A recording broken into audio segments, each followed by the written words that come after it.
Alors, bonjour tout le monde, je m'appelle Conrad et je vais faire ma présentation sur Un homme qui crie. Avant de commencer, je vais juste présenter un sommaire de la présentation. Euh, alors, je vais commencer avec quelques informations clés du film, comme la date de sortie par exemple.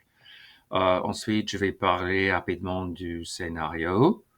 Ensuite, on verra les acteurs principaux. Après ça, je vais présenter le réalisateur, Mohamed Saleh Haroun. Après ça, bon, il y a beaucoup de thèmes dans ce film. Alors j'ai enlevé, euh, bon, 5 ou 6 thèmes que j'ai pensé importants. Ensuite, j'étais très intéressé par la guerre civile. Il y en avait plusieurs au Tchad. Donc la guerre civile de 2005 jusqu'à 2010. Euh, Ensuite, quelques informations de base sur la population du Tchad. Et après, pour terminer, juste quelques mots-clés pour s'amuser. Et ensuite, des ressources à la fin. Voilà. Alors, le film a été produit en 2010. Il dure 92 minutes. Le réalisateur, Mohamed Saleh Haroun, qui a fait beaucoup de films, connaît un bon succès. Ça, on verra prochainement. Le pays de production, enfin les deux pays, la France et le Tchad, c'est un drame, bien sûr, et en termes de nombre d'entrées, il y avait 60 537. Et le film a aussi connu quelques distinctions. Il y avait le prix Lumière 2011, où le film a gagné le meilleur film francophone. Au Magritte du cinéma 2012, il a gagné le meilleur film étranger. Et au Festival du film francophone, le film a gagné meilleur acteur, qui était pour le personnage d'Adam, je crois. Alors pour le scénario, le personnage central du film est Adam, un homme de 55 ans et ancien champion de natation. Euh, il travaille comme maître nageur dans un hôtel de luxe à N'Djamena, qui est la capitale de Tchad. Euh, alors un jour, l'hôtel est vendu et le nouveau management veut faire des changements et il oblige Adam à changer de poste. Donc il perd son poste de maître nageur, il doit travailler en tant que gardien à la porte d'entrée et c'est son fils qui travaillait déjà à l'épicerie en tant qu'assistant qui maintenant commence en tant que maître nageur. Alors, Adam est en état de choc parce que ce job était la chose la plus importante pour lui dans sa vie. Donc, il devient très déprimé. Euh, il parle plus à sa femme, et il parle plus à son fils. Et alors, en même temps que ça se passe, il y a bien sûr la guerre civile qui est omniprésente, qui est partout. Euh, et tout le monde doit contribuer à l'effort de guerre. Donc, dans chaque quartier, le gouvernement organise un chef de quartier qui cherche des fonds, qui cherche de l'argent de tout le monde pour aider. Alors, Adam, par contre, n'a pas d'argent à donner. Euh, et donc, il doit sacrifier son fils ou décide de sacrifier son fils à l'effort de guerre. Donc un jour, un après-midi, les soldats arrivent chez eux, ils l'emmènent avec eux. Alors Adam est heureux d'un côté de retrouver son job de maître nageur, mais bien sûr, ils sont très, très coupables. Il devient même encore déprimé d'avoir abandonné son fils si facilement. Alors Adam et sa femme, un jour après, se rendent compte que le fils, Abdel, a une petite copine. Qui travaille comme chanteuse. Elle arrive à la maison et elle voit qu'elle est enceinte. Donc, elle est invitée de rester chez eux. Euh, Adam est extrêmement marqué par tout ça. Il apprend après que son fils a été blessé dans la guerre. Donc, il part le chercher et le ramener, essaie de le ramener à la maison. Et bon, il y a des choses qui arrivent après ça, mais je ne vais pas ruiner le film pour tout le monde. Alors, après, il y a plusieurs acteurs, des très bons acteurs dans ce film. Alors, des acteurs principaux, il y a d'abord l'acteur, enfin le personnage central, Adam, qui est joué par Youssouf de Johou. Son fils, Abdel, est joué par Duke Koma. Il y a la copine de Abdel, qui s'appelle Geneba, et c'est son prénom dans la vie réelle aussi, Geneba Kone. Le chef du quartier est joué par Émile Abosolo Mbo, et David, qui est le cuisinier, est joué par Marius Yelolo. Et ensuite, il y a la femme de Adam, aussi bien sûr la mère d'Abdel, Mariam, qui est jouée par Adjei Fatim Ngoua. Alors, le réalisateur, Mohamed Saleh Haroun, est tchadien. Il est né au Tchad, dans une ville qui s'appelle Abéché, en 1961. À l'âge de 17 ans, il est parti en exil parce qu'il y avait une guerre partout. Je pense qu'au début, il est parti au Cameroun, et 2 ou 3 ans au Cameroun, et après ça, il est parti en France. Il est en France depuis 1982. Alors, il a fait des études à Paris, des études de cinéma. Je pense qu'il a fait quelques études à Bordeaux en journalisme aussi. Son premier job après ses études était en tant que journaliste, juste pour 2 ou 3 ans. Et après ça, il a commencé à travailler dans le film, dans le cinéma. Alors, il a réalisé son premier court-métrage en 1991 et son premier long-métrage, Bye Bye Africa, en 1999. Euh, alors, il y avait quelques autres films aussi. Il y avait, en termes de long-métrage, il y avait Abuna, Darat en 2006, Sex, Combo et Bossalé en 2008. Bien sûr, Un homme qui crie en 2010. Il est aussi connu pour Gris Gris en 2013. 2016, Hussein après, une tragédie tchadienne. C'est un documentaire.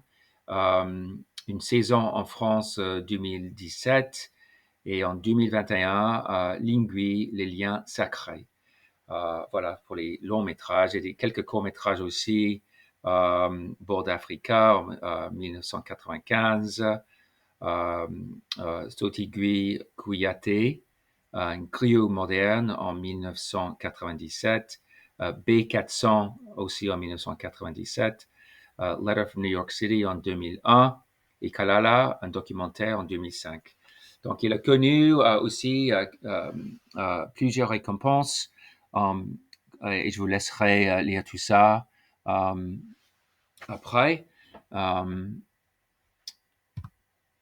Donc, il y avait plusieurs thèmes dans le film.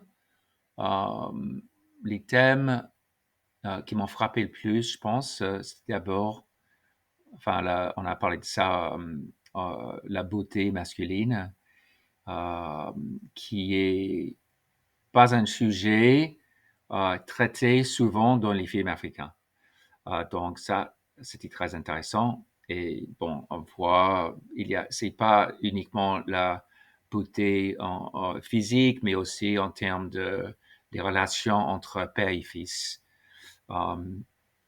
Donc ça, c'était très important aussi. Un autre thème, enfin, c'est un groupe de thèmes autour des paradoxes de l'Afrique, où on pourrait parler de la tradition, la vie traditionnelle, comme la famille, par exemple, contre la vie contemporaine et les changements que les gens voient en Afrique. Il y a aussi la pauvreté et le développement. et les guerres civiles tribales en même temps que la mondialisation. Donc, il y a ces paradoxes-là qui sont intéressants, qui font des sujets intéressants.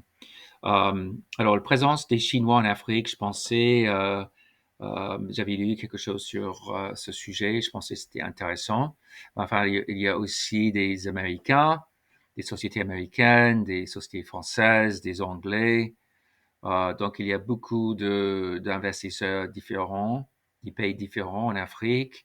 J'étais pas habitué à voir des Chinois, mais on pourrait parler est-ce que tout ça représente une nouvelle forme de colonisation, peut-être?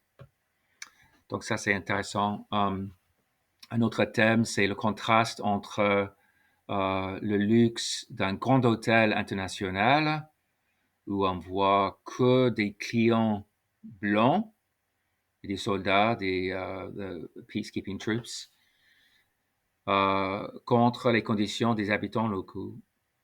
Donc, ça m'a frappé d'avoir un hôtel de luxe dans un pays qui, pour la plupart des gens, sont pauvres.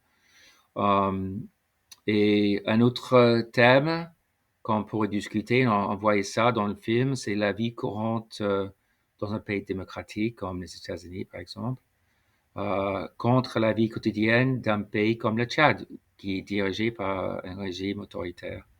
Donc tout ça, c'est intéressant et la question se pose, est-ce que parfois les problèmes en Afrique, est-ce que les vrais problèmes sont vraiment les pauvretés et les maladies, ou est-ce que c'est plutôt l'absence de l'absence de liberté, par exemple? Je ne sais pas, mais c'est des sujets intéressants. Euh,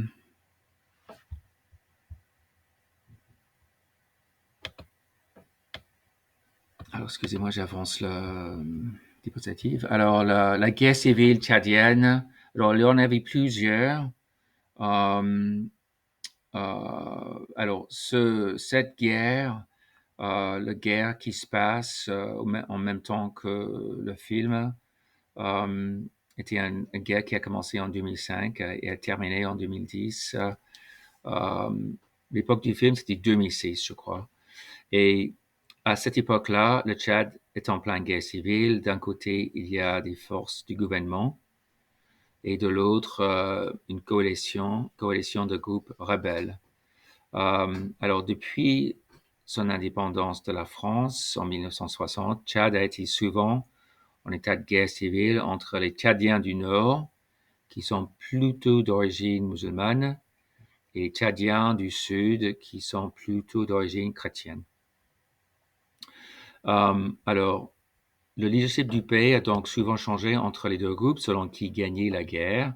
Et cette guerre civile en 2005, qui a commencé en 2005, la cause était le président à cette époque-là, président Déby, a fait des changements, qui était le président avant la guerre, a décidé de faire des changements. Il a changé la constitution pour que il puisse rester dans ce poste et continuer de diriger le pays en tant que président. Donc les gens, bien sûr, n'aimaient pas ça et ça a commencé la guerre. Et alors la population tchadienne, juste des informations de base, hein, la population totale de Tchad est estimée à presque 13 millions, dont 6% sont nomades au sens strict du terme. Alors, 22% de ce 13 millions habitent dans les villes et 50% sont des femmes. Donc, ça donne des idées. Le Tchad constitue un véritable carrefour entre le monde arabe et le monde subsaharien.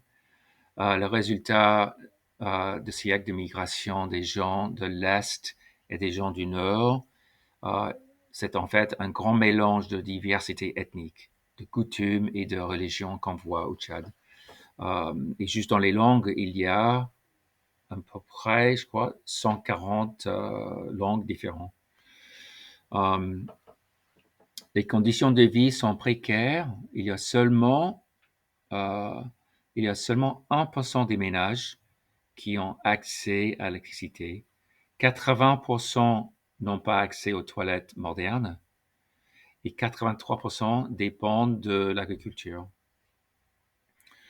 Le taux de scolarisation est de 75% dans le sud, qui est pas mal, je pense, mais dans le nord, uniquement à 8%.